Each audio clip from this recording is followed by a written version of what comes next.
भुलक्कड़ बहू। कल ये तेरी बीवी फोन सब्जी की दुकान में भुलाई। वो तो भला है कि पहले भी 5 बार भूल चुकी है, तो लोगों को पता है कि ये मोबाइल तेरी बीवी का ही है। अरे तो कौन सा आईफोन है जो लोग दबा लेंगे? 2 कौड़ी का फोन है, न लाइट चलती है, न आवाज आती है। बस नाम का फोन है, ये नाम का। अरे नाम के फोन पर तो घंटों पंचायत करती है, न जाने क्या काम होता है। अरे कौन से शहर बाजार में तू काम करती है? बहू सास से जीत तो सकती नहीं थी, वहीं से चली जाती है। लेकिन हाँ, भूलने की आदत उसकी अब भी रहती है। सुनो, नहाने जा रहा हूँ, ऑफिस के लिए देर हो रही है, तो जरा ये शर्ट प्रेस कर देना। और हाँ प्लीज, और कोई शर्ट धुली नहीं है तो थोड़ा ध्यान से करना, ठीक है? अरे हाँ हाँ पता है, हर बात पर सिखाया मत कीजिए। इस घर में शादी करके तो ऐसा लग रहा है कि सामान्य ज्ञान की क्लास ही चलती रहती है हर वक्त। परेशान करके रख दिया है। पति नहाने जाता है और बीवी लग जाती है पति की शर्ट प्रेस करने कि तभी बाहर से आवाज आती है, कोई गरीब साधु को रोटी दे दे। अरे बाबा भूखा खड़ा है तेरा द्वार देवी, बाबा को भिक्षा देकर पुण्य कमा ले देवी। ओहो, ये तो पुण्य की बात है कि बाबा दरवाजे खड़ा है। अब इसकी आवाज सासू माँ को सुनाई नहीं देगी, लेकिन मैं और ये कमरे में हल्के से बात कर ले तो क्या?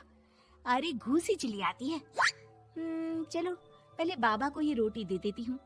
अब क्या था, रिंग की जाती है बाबा को रोटी देने, लेकिन पीछे छोड़ जाती है पति की शर्ट के ऊपर प्रेस, वो भी गर्मा गर्म। अरे बाबा रोटी तो ले लो, बस ये बता दो कि मेरी किस्मत कब जगेगी। ससुराल में हालात टेबल टेनिस के बॉल की तरह हो गए हैं।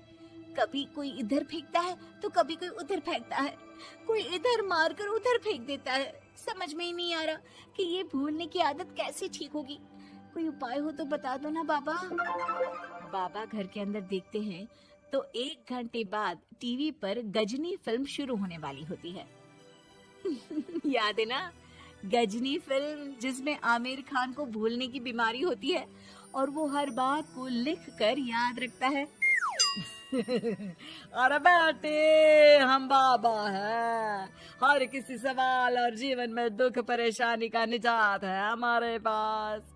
तुम एक काम करो, 1 घंटे बाद टेलीविजन के सामने बैठ जाना और जो फिल्म देख रही हो ना देख लेना, तुम्हें तुम्हारे सारे सवालों के जवाब मिल जाएंगे। अलग निरंजन, निकालो खाना, सलाह देने की दक्षिणा भी।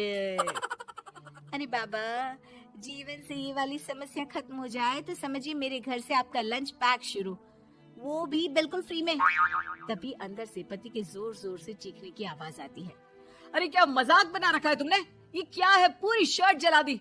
तंग आ गया हूँ मैं तुम्हारी भूलने की आदत से। हे भगवान, ये मेरा गधा जैसा बेटा सारा दिन जितनी कमाई नहीं करता उतना तो ये लड़की नुकसान करवा देती है। बाबा, लग रहा है कि कोई कांड हो गया है अंदर मुझसे। अच्छा मैं ना 1 घंटे बाद बैठ जाऊंगी फिल्म देखने, विदा लीजिए अब तो आप।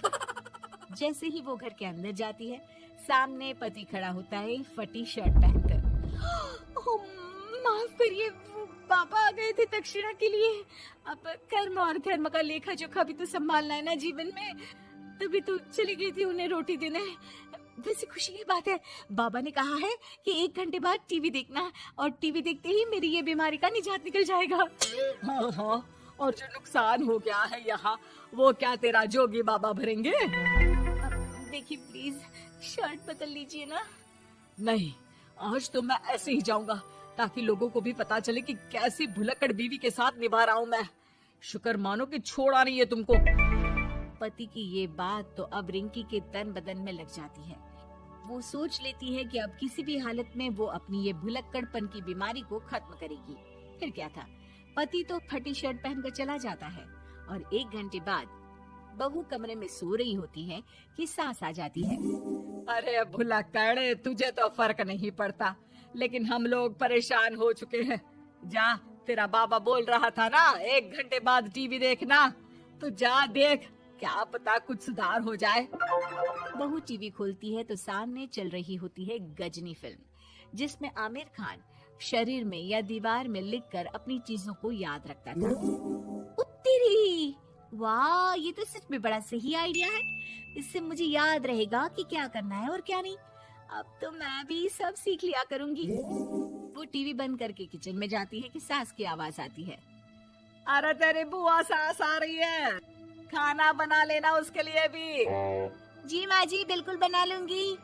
और सुन, वो कल वाला जो आटा बचा था ना, उसकी 2 रोटी बुआ सास के लिए बना देना। आटा पड़ा पड़ा खराब ही हो रहा है। बहू फटाफट रोटी बनाती है, लेकिन तभी उसे ध्यान आता है कि बुआ सास की रोटी तो पुराने आटे से बनानी थी। वो पुराना आटा लेकर रोटी बनाकर उस पर पेन से लिख देती है, पुराने आटे की रोटी बुआ जी के लिए। अरे क्या बन रहा है खाने में? भाभी, आपकी बहू की क्या हाल है? भूलने की बीमारी कम हुई या ऐसे ही तबाही मचा रखी है? अरे क्या बताए, अब आज किसी बाबा से उपाय पता किया है, देखो जरा। भाभी, आप ही हो जो संभाल रही हो ऐसी बहू। हम लोगों से तो पता नहीं हो पाता या नहीं। तभी वहाँ बहू आ जाती है। हाँ, तभी तो मैं इनकी बहू हूँ, आपकी नहीं। वैसे मैंने तोड़ निकाल लिया है। अब क्या था, बुआ सास जैसे ही खाना खाने बैठती है कि सास बोल पड़ती है। बहू, याद तो होगा नहीं जो बोला था? याद करो, बुआ के लिए कौन सी रोटी बनानी है, कहा था ना मैंने। जी, सब याद है, सब कुछ। ये लीजिए। लेकिन जैसे ही बुआ सास की रोटी उनकी प्लेट में आती है, वो जोर जोर से चिल्लाने लगती है। अच्छा, तो ये टोटका बताया है तेरे बाबा ने, जो कुछ भूलो लिख लो, क्यों? बहू को लगता है कि बुआ सास तारीफ कर रही है। अब क्या करे, याद रखने के लिए कुछ न कुछ तो करना होगा ना, वरना रोज रोज ताने बोलियां खा खा कर तो मैं परेशान हो गई थी। तो क्या कहा तेरी सास ने? बासी आटे की रोटी बुआ सास के लिए? हैं? बाबा, अरे हाय, कैसी बात कर रही हो ना नदरानी, मैं ऐसा क्यों बोलूंगी? ऐसे आपको कैसे पता चला?